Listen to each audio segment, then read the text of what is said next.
All right, this is brother Issachar coming at you with another lesson. First off, I want to give all praises to Yahweh, Bahasham, Yahweh Shai, Bahasham, Rachaa Quadash. Double honor to the apostles of the great millstone, which I learned is true from. Honors to the elders and brothers out there pushing this word through the four corners of the earth within truth and sincerity. And shalom to the Akwak that's listening and learning. Today's video is going to be entitled, Are We in a Simulation? And I got inspired to do this video because of this video right here from RT, Russia Today. This is their YouTube channel, and it says, "Are we in a simulation?" Well, scientists just built one. All right, and pretty much, as we all know, Esau's trying to be like the Most High. He's trying to rule everybody. He's trying to take everybody's spirits and pretty much rule over them for all eternity and always be on top. But what Esau doesn't understand is he's just in rulership for a short amount of time. Revelation 12:12. Okay, he knows that he has a short time, so he's going to start bringing great wrath very soon. But at the end of the day, he was only put in power just for the simple fact that we went against the commandments, statutes, and laws. But we're starting to wake up. We're starting to realize who we are, and we're starting to see that we are actually the chosen people of Yahweh Ba'Shem, Yahweh Shai. So Esau's getting nervous and everything like that. But to get to the point, in this video, you're going to hear this man explain how they're building their own simulation, and then they say certain things as far as, are we actually in a simulation? Now, to answer that question is the answer is yes, we are in a simulation, because there's no such thing as free will. Okay, we are in Yahweh Ba'Shem, Yahweh Shai simulation. You know, this is the Most High's movie. You know, everybody is living out their roles. Everybody's playing their roles right now. The Most High has certain things happen, and then the Most High is going to have certain people out here do certain things. Okay. And then when certain things happen, like Jacob's trouble and everything like that, you're going to see the elect act a certain way. You're going to see the elect keep the faith until the end and everything like that. And you're going to see them be saved while everybody else is destroyed. Everybody's going to play out their role. Everybody's going to do according to what the Most High put it in their spirit to do. All right. So let's play this video real quick, and then we're going to get into some scriptures. Turn the screen like this so you can see it full. All right. Are we living in a simulation? Some out there believe there's a serious possibility that our entire being is a simulation built by an advanced civilization. In 2016, the New Yorker reported 2 unnamed Silicon Valley billionaires secretly employed teams of scientists to work out how to break out of the simulation. And who knows if they did. 40 years ago, we had Pong, like 2 rectangles and a dot. Now, 40 years later, we have photorealistic 3D simulations with millions of people playing simultaneously, and it's getting better every year. If you assume any rate of improvement at all, then the games will become indistinguishable from reality. Last week, a group of international scientists created a virtual replica of the universe which could be downloaded on the internet. Associates of the Center for Computational Astrophysics built the universe using Ateru-2, the world's most powerful astronomical supercomputer. Called Uchu, the simulation contains a mind-bending 2.1 trillion particles, spanning 9.6 billion light years, stored on a 3,000 terabyte file. Uchu is like a time machine. We can go forward, backward, and stop in time. We can't zoom in on a single galaxy or zoom out to visualize a whole cluster. We can see what is really happening at every instant and in every place of the universe from its earliest days to the present. Then you have to ask yourself, The simulated universe has just been built. Are we already inside one? Given that we're clearly on a trajectory to have games that are indistinguishable from reality, and those games could be played on any set-top box or on a PC or whatever, and there would probably be, billions of such computers or set-top boxes, it would seem to follow that the odds that we're in base reality is 1 in billions.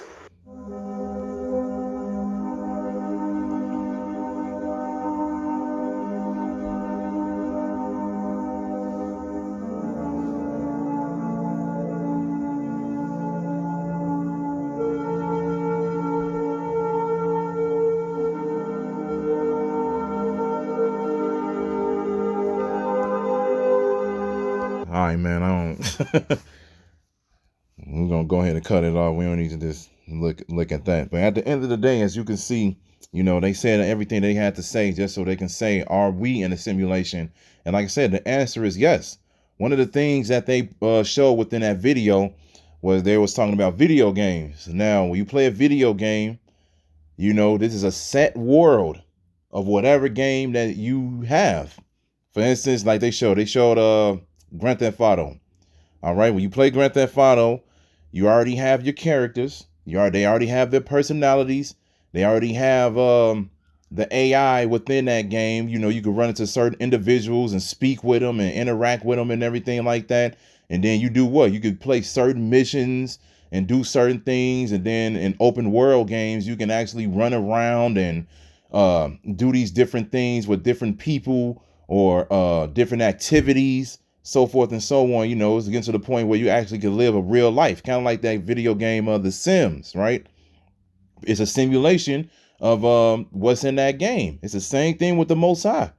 The Most High, Yahweh Ba'Shem Yahweh Shai, created this world, and then he created us with the rest of the heathen nations and everything like that. And he has certain things happen and played out on purpose.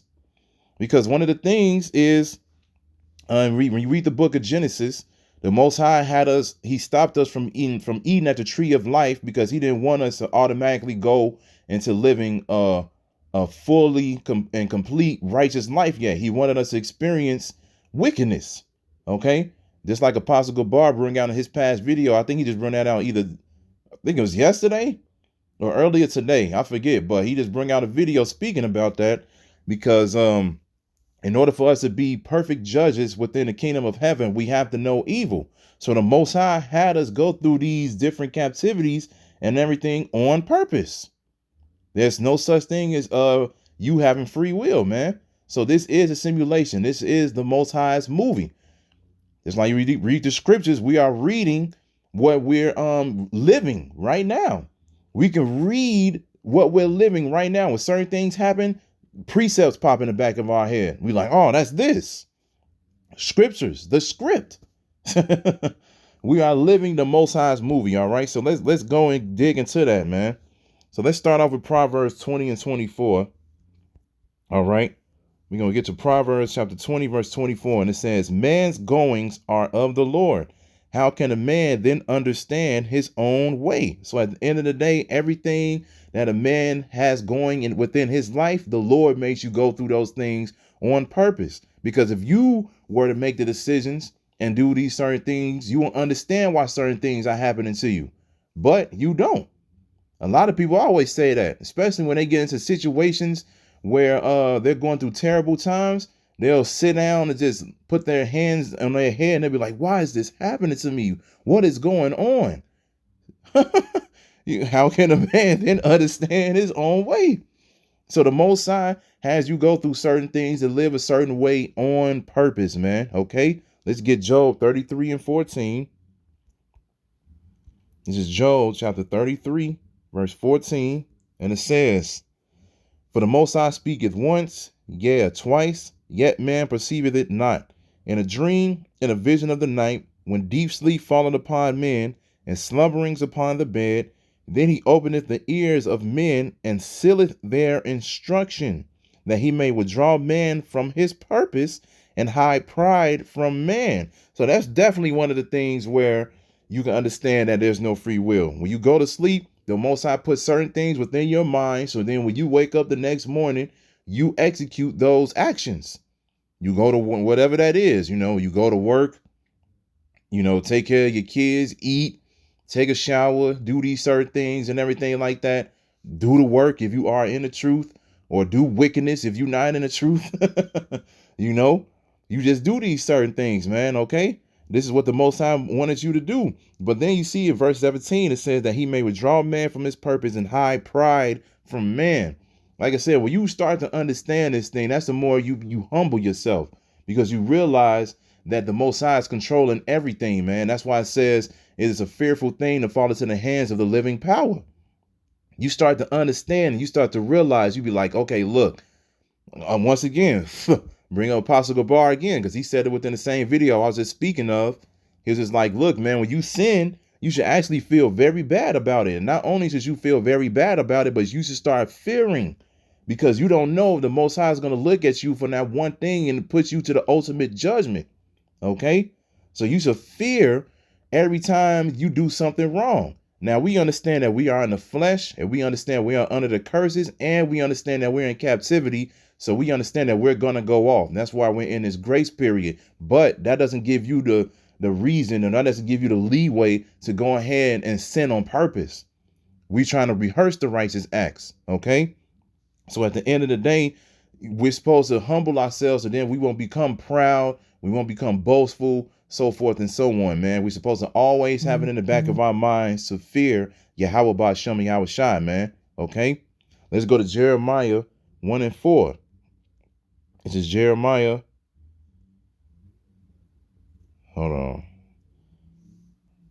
Jeremiah chapter 1, verse 4.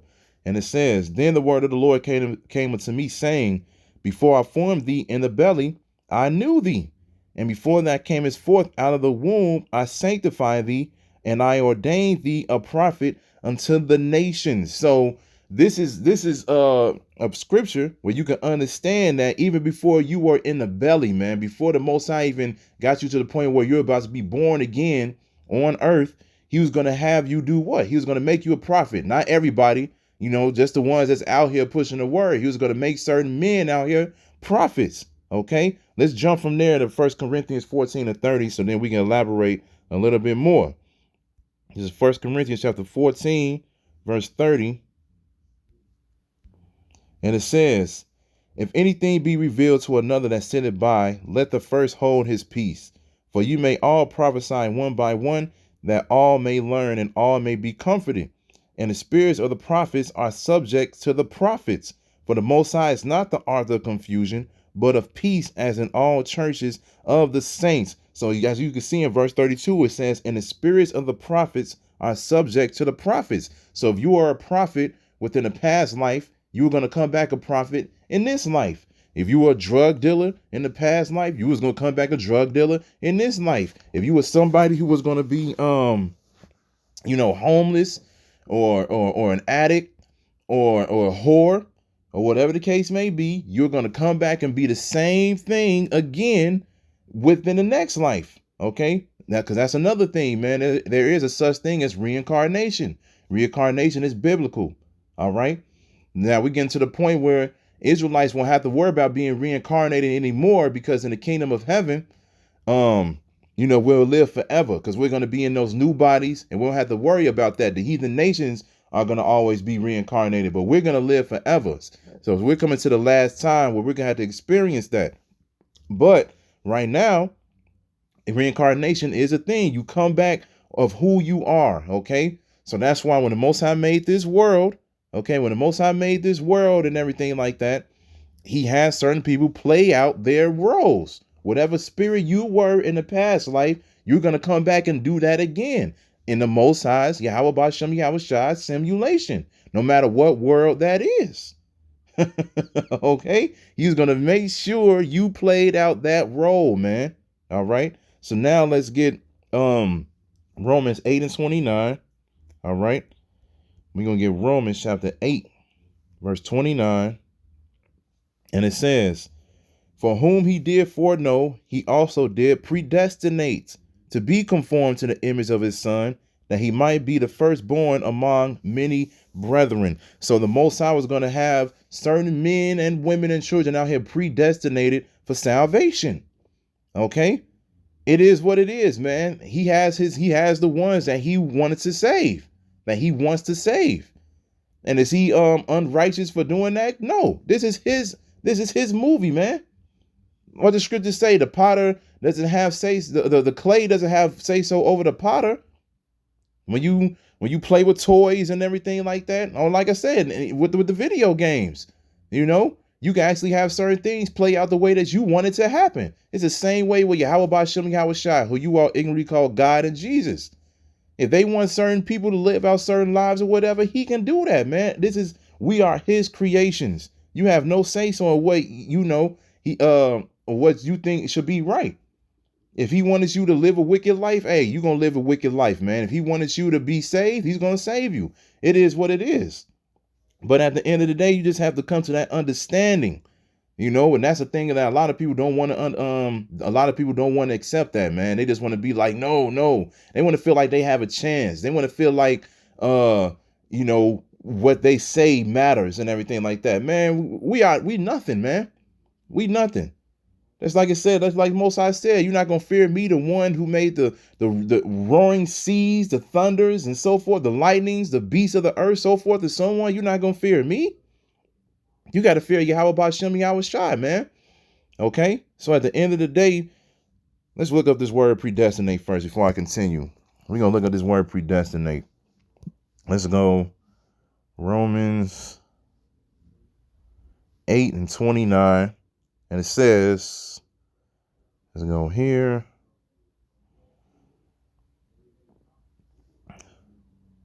This is predestinate. Hold on. Strong's G 4309. Praorizo. Praorizo. The Greek word is praorizo, and it says to predetermine, decide beforehand. In the New Testament of the Most High, decreeing from eternity to foreordain, appoint beforehand. So before anything even happened, before destruction was getting ready to come to America and everything like that, the Most High appointed a certain amount of men and women to be saved within these last days, man. Predestinate. That's what it is. That sounds like something that's part of a simulation to me. That doesn't sound like something where you just be like, okay, I make my own decisions and everything about life is going to go and flow according to the way that man has it handled. No, no, no, no, no. Yahweh Bashem Yahweh Shai had things happen for a purpose, man. Okay. Let's get Second Ezra. Let's get Second Ezra 14:34. Second Ezra chapter 14, verse 34. And it says, therefore, if so be that ye will subdue your own understanding and reform your hearts, you shall be kept alive, and after death you shall obtain mercy. For after death shall the judgment come, when we shall live again. And then shall the names of the righteous be manifest, and the works of the ungodly shall be declared. So like I said, this is one scripture to show you that reincarnation exists. It says, for after death shall the judgment come, when we shall live again. So this is another way to let you know and understand that you are going to live a certain type of way in your next life. The simulation.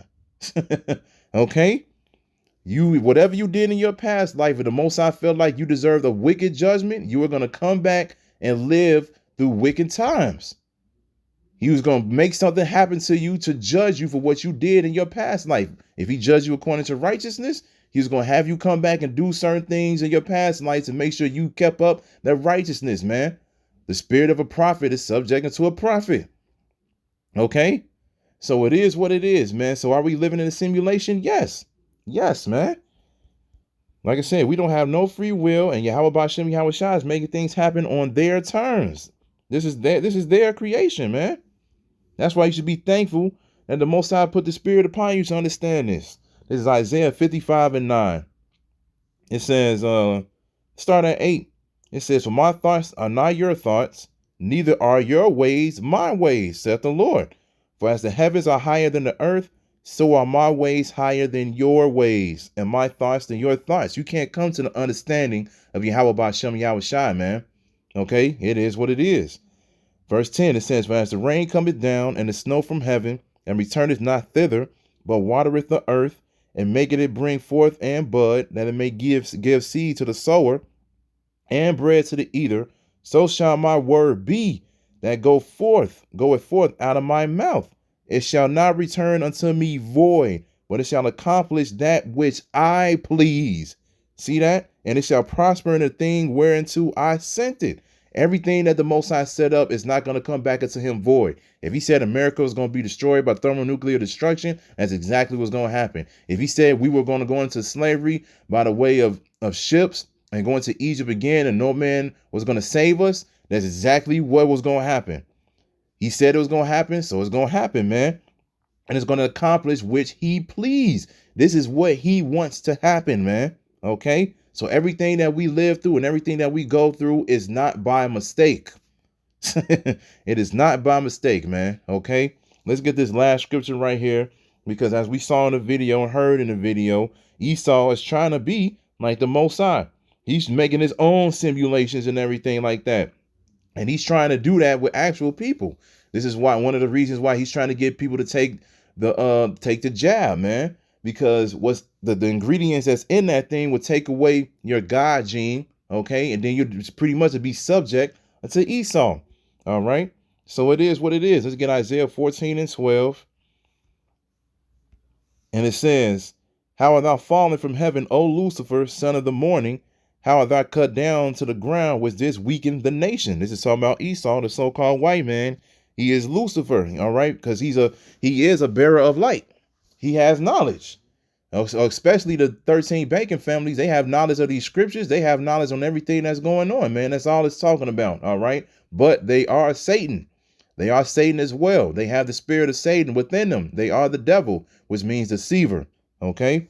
And they did weaken the nations, but now they're getting ready to be taken out of power. Verse 13, it says, "For thou hast said in thine heart, I will ascend into heaven. I will exalt my throne above the stars of the Most High. I will sit up also upon the mount of the congregation in the sides of the north. I will ascend above the heights of the cloud. I will be like the Most High." And that's exactly what you seeing Esau trying to do right now, man. He's trying to make his own simulations. He's trying to take the spirit of the Most High out of the majority of these people, so then they can pretty much worship him, because the ultimate worship for Esau will be through the MOB, which is the chip, okay? Soon as everybody take that chip, Esau has complete control over you. And then not only will he have complete control over you, but he have complete control over you that's being ruled in a police state. So everything will be going according to the way that he wants it to go. But he's not going to be able to reach that, man. As soon as the chipping begins, that's when Yahushua interferes. And that's when everything will be pretty much just be curtains, man. But as we just saw in the video, he's trying to make his own simulation and everything like that. Why? Because he's trying to be like the Most High. But he's about to be taking out a rulership, man. All right. So at the end of the day, are we in a simulation? Yes. This is the Most High's movie, man. And we are nothing but the characters living out these scriptures.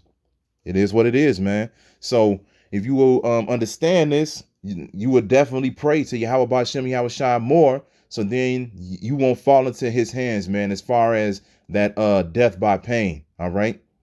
Keep praying to Yahweh Ba'Shem Yahushua, so then you can make it up out of here, man. All right. So with that, I'm going to say, call Halayim, Yahweh Ba'Hashem, Yahushai, Ba'Hashem, Richaa Quadash. Double honors to the apostles of the great millstone, which I learned is true from. Honors to the elders and brothers out there pushing this word to the four corners of the earth within truth and sincerity. And shalom to the Akwat that's listening and learning. And Yahweh Ratazah, I'll be back with another lesson. Keep pushing, Yasharala. Keep pushing. We almost out of here. Shalom.